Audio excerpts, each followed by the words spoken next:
There was a night unlike any other. Israel slept peacefully, but darkness was awake. One journey had begun. A king walked alone.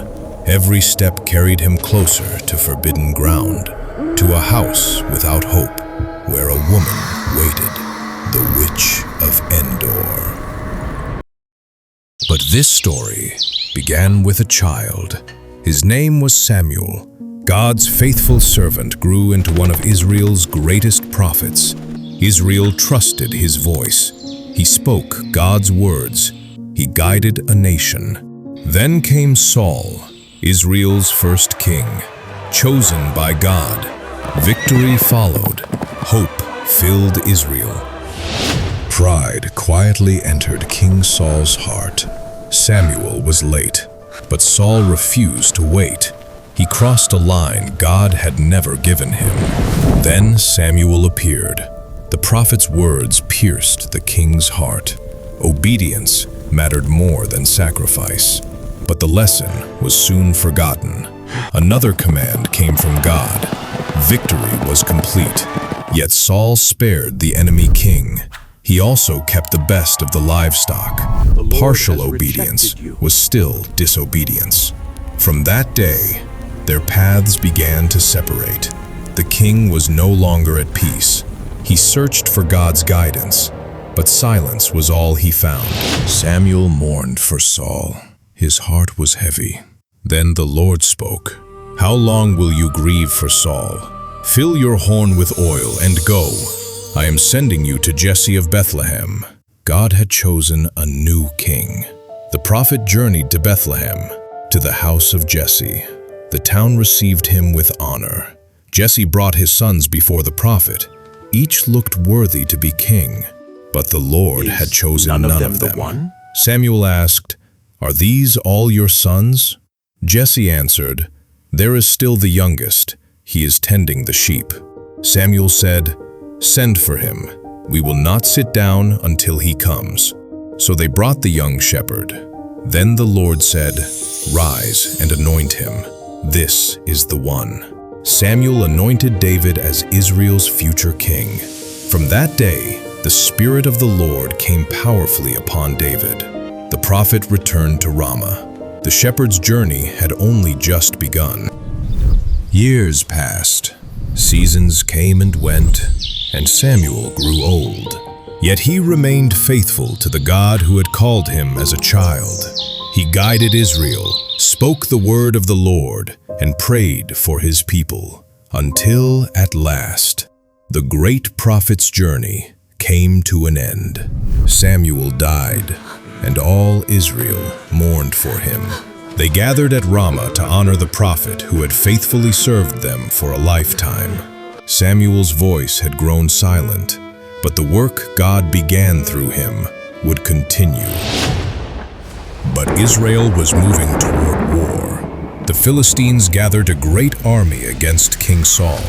When Saul saw their forces, fear filled his heart. He desperately wanted to know what would happen. Saul asked the Lord for guidance. But this time, no answer came.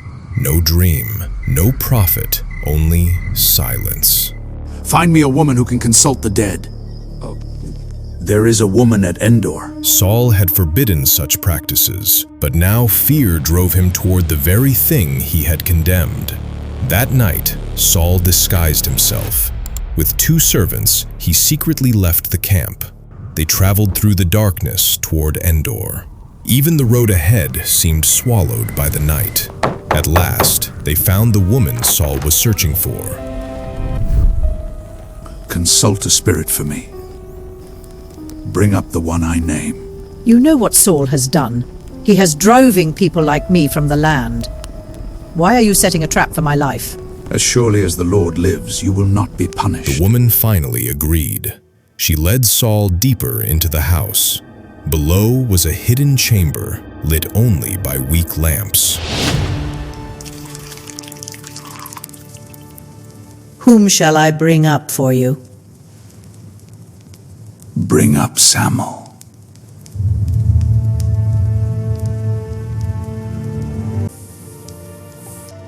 From the shadows beyond, hear my voice. Samuel, Samuel, come forth. The woman began her forbidden work, but something happened that even she did not expect. Do not be afraid. What do you see? I see a spirit coming up from the earth. What does he look like? An old man is coming up, and he is wrapped in a robe. Saul understood. The figure before him was Samuel. Why have you disturbed me by bringing me up? I am in great stress. The Philistines are fighting against me. God has departed from me. He no longer answers me. Why do you ask me? Since the Lord has departed from you. Samuel's answer gave Saul no hope. The kingdom has been taken from you and given to David. The Lord will deliver Israel into the hands of the Philistines. Tomorrow, you and your sons will be with me. Saul was terrified. His strength left him, and he fell to the ground. Samuel's final warning was complete. Saul now knew what awaited him.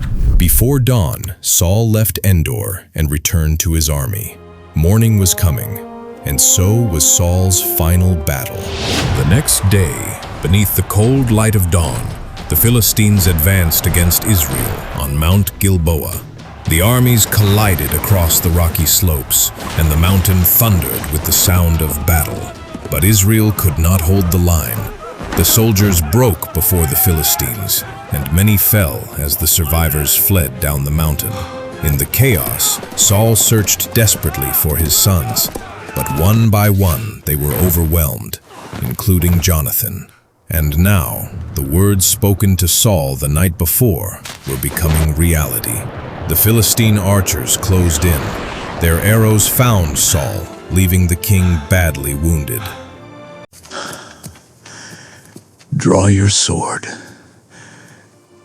and kill me. But his king, armor-bearer I was cannot. terrified and could not do what his king commanded. Wounded, defeated, and with nowhere left to turn, Saul faced the end he had feared. So Saul and his sons died that day on Mount Gilboa, and Samuel's warning was fulfilled.